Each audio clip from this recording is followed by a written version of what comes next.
You're listening to Too Much on Her Plate, the podcast for smart, busy women who are tired of running on the hamster wheel and are ready to create freedom from overeating and emotional eating. I'm your host, clinical psychologist, author, and a smart, busy woman too, Dr. Melissa McCreary. So I have a question. Why is it that we expect ourselves to be able to operate at our best when we're feeling at our worst? Now, you may not think that we do that, or you may not think that you do that, but I see it all the time. And that is why today I want to talk about emotional eating and difficult feelings. Emotional eating is a huge part of overeating for so many smart, busy women. And the advice that most people will give you about what to do about emotional eating is just plain dismal. It's things like, just don't do it. Be strong. Find something else to do, right? Notice that it's emotional eating and just don't let the emotions affect you. Right. I mean, how is that working for you? And then there's our perfectionistic inner voice. We all have one, by the way, but that perfectionistic inner voice that takes things to another pretty spectacular level, creating a whole nother angle for us. If yours is anything like most women's that I've known and talked to, and like my own inner perfectionist, she would have you believing that if you could only just become your best version of yourself, you wouldn't struggle with emotional eating because you wouldn't have any tough emotions anymore. Lots of women have created this dream world where if they could be perfect, whatever that is, and I'm using air quotes, but if they could be perfect, there'd be no stress, or they just wouldn't feel overwhelmed, or they wouldn't get frustrated with their kids, or they wouldn't fight with their partner anymore. Most of us have an inner perfectionist who wants us to believe that if we work really, really hard, we won't have the tough things to deal with. Right. Not true. Life comes with tough situations and hard feelings and things that we can't control, even when we're basically unstoppable and doing our best. You know, a coaching client was talking with me about her day. And she called it the perfect storm, right? It was so unbelievably difficult. You couldn't make it up. You had to laugh about it once it was over. It involved all the things. There was scary health news. There was feeling exhausted from a sleepless night, which was a whole other story. There was an argument with her partner. There was cat vomit. There were clothes that didn't fit right, and a few other interesting details, including having forgotten her phone and not being able to get in touch with who she needed to be in touch with. And like most of us, while she was trying to figure out how to cope, how to just get through the situation, the closest thing at hand was food. How many times have you started a fresh new way of eating or a new resolve to change the number on the scale or to create a better relationship with food, a fresh new day of healthiness, only to feel completely derailed by an unexpected upside down day, an awful experience, strong emotions, hurt, anger, disappointment, even boredom. All of these things that seem to magnetically pull you to the refrigerator. If you struggle with emotional eating, not knowing what to do instead of eating creates huge challenges, especially when the emotions involved are difficult ones. During tough times like that, willpower is not a viable strategy. Not eating is not a strategy. And in fact, anything that is not doing something is not a strategy. Focusing on what you aren't going to do just gets your brain focusing on that thing more. So what can you do? I want to talk about that in this episode. I want to go through some simple strategies, at least strategies that sound simple, but these are strategies that probably are not occurring to you. Or if you are thinking about them, you've probably been telling yourself that they aren't enough, that you need to be doing something different. Here's the thing. When we're faced with a hard feeling and when we're also not feeling particularly flush with resources to deal with that tough emotion, if we're already stressed or overwhelmed or really busy, our default response is to try to avoid it. That's why it's so tempting to push feelings away with food or to numb out with a binge or to use food as a temporary way to avoid what's going on or to just not have to think about it. The problem is numbing and avoidance just leads to feelings that keep cropping back up because they don't get responded to. So let's talk about what you can do with a feeling when you don't know what to do with it, but you also know you don't want to eat everything in sight. And let me be clear before we dive in. These strategies that we're going to go over are not a substitute for getting help when you need it. If you have feelings that are causing you to think or act in ways that are harmful to you or to others, or if it just doesn't feel possible to do these strategies, or if the feelings stay stuck or they just feel too overwhelming, it's time to get professional help. No podcast is a substitute for working with a licensed professional, a psychologist or a therapist who's qualified to help you feel better. These strategies may help, but if you need more help, get more help. That's the best path to feeling better and getting the results that you want.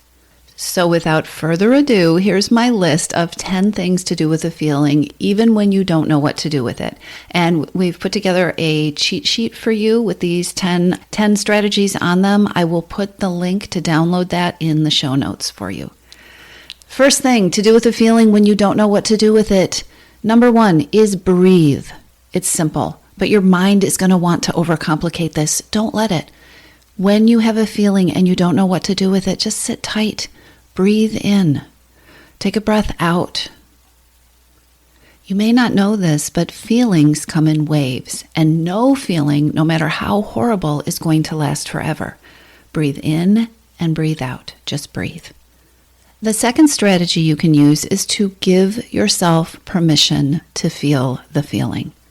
And you can connect this with the breathing strategy. And remember, again, that no feeling is ever bigger than you. Feel it, breathe in, breathe out, remind yourself that you are bigger than this feeling. You can say it, I'm bigger than this feeling and it will pass. Strategy number 3 of what to do with the feeling when you don't know what to do with it, do something physical. Emotions impact us physically. We feel them in our body. And movement and activity, they can help move the emotions through our bodies. They can help us move out of that feeling or complete the cycle of what we need to feel. So walking, running, dancing, punching a pillow, these things can help you discharge built up emotions and can eventually help to calm you down and actually get you grounded in your body. The fourth strategy of what to do with a feeling when you don't know what to do with it is wallow in it. Sometimes a feeling just needs to be felt, and sometimes nothing is as therapeutic as feeling it, having a good cry, or having a time-limited pity party. Let yourself go there, but if you need to, set a time limit so that you know you're going to move on. And sometimes it's really useful if you're going to wallow in something to have a designated time to really feel the feelings and then have something else planned after that so that you can refocus your energy and your thoughts and not have that fear that we sometimes have that we'll get stuck wallowing in it. Strategy number 5 is the phone a friend strategy. Reach out to somebody that you trust, somebody that you feel safe with, somebody who cares about you, and let them know what it is that you need. You might want to tell them simply that you're overwhelmed or that you're frustrated and you just need to be listened to. Maybe you wanted somebody who will just let you vent, or maybe you actually want some advice or some comfort or some soothing or some reassurance. Reach out to somebody, call a friend. Strategy number 6, get perspective. Whatever the situation is or the emotion, sometimes it's helpful to just take a step back from it. Ask yourself, what's it going to look like and feel like 6 months from now or a year from now? Is this something that will be pivotal 10 years from now? And if it isn't, that doesn't mean that your feelings now aren't important, but it does mean that you and your life are going to go on. And sometimes it can be helpful to have that perspective, to know that what I am feeling feels intense or overwhelming right now, but a year from now, I probably won't remember this moment, or I will remember this moment 6 months from now, but I also know I will have survived it. Check in with your future self and get a little bit of perspective. The 7th strategy that can be really useful in dealing with a feeling that you don't know how to deal with is probably one that's familiar. Distract yourself. Distract yourself in ways that are not reaching for food. Rent a movie, play a video game, read a book, clean out a drawer, wash a window. Focus on something. Focus on anything. Distraction is not a bad thing. It is okay to give yourself some distance from a difficult feeling sometimes. The place that distraction gets to be problematic is when it is the only strategy that you have for dealing with difficult feelings. I love using distraction at the dentist's office, right? I don't necessarily want to think about all of my feelings in that moment if I'm feeling nervous or anxious about a procedure that's going on. However, distraction is a temporary strategy for dealing with difficult feelings because it is not a strategy that helps you resolve them or shift them, or in some ways, it's not a strategy that helps you take care of yourself in the long term. The eighth strategy, moving on, is to change your scenery. When you have a difficult feeling and you don't know what to do with it, but what you don't want to do is emotional eating, sometimes just doing something different, changing it up, changing your scenery, going somewhere different.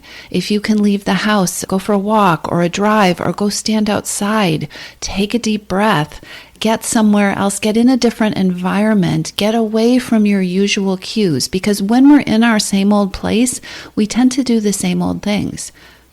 If you're trying to break ingrained habits like emotional eating, sometimes a simple strategy of something like going somewhere else can make a powerful difference.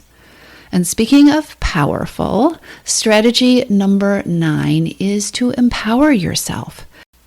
Take a deep breath, back to strategy number 1, and remind yourself of your strengths. Emotional eating and difficult feelings can come together to get us into that place where we're thinking of all the things that we don't like, that we're frustrated with.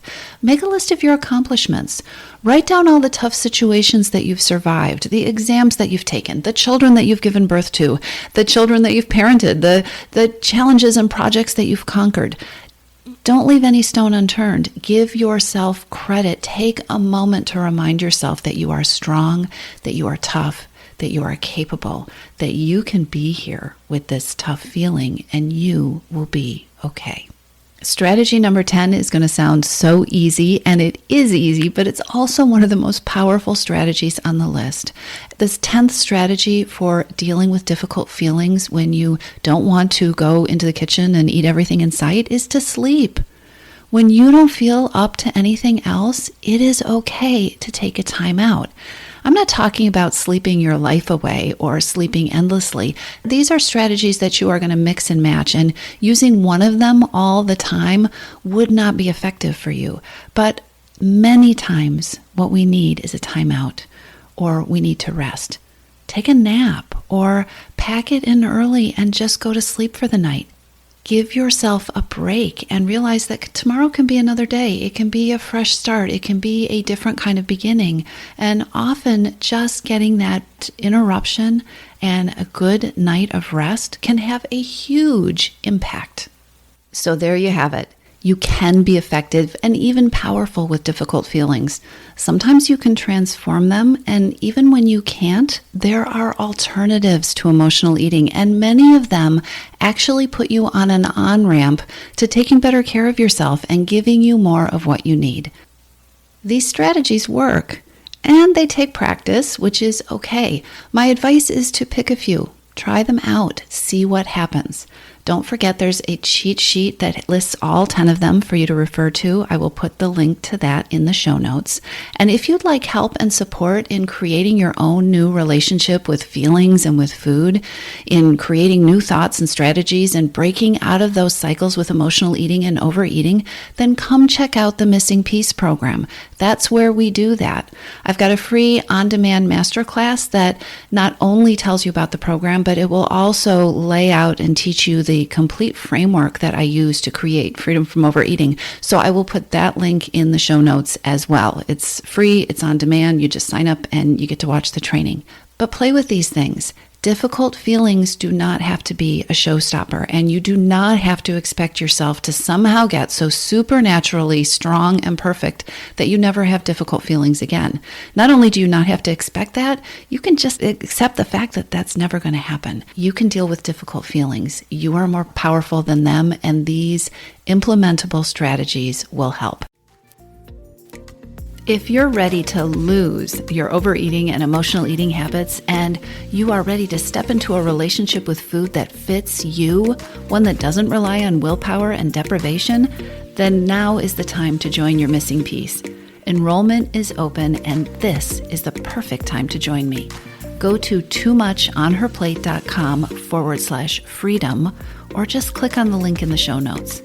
Your Missing Piece is the program where I show you step by step how to create freedom from overeating with a unique combination of psychologist-designed, personalized work with me, coaching, and smart strategy. You'll learn how to reclaim your power, ditch the diets, and create results that are built to last.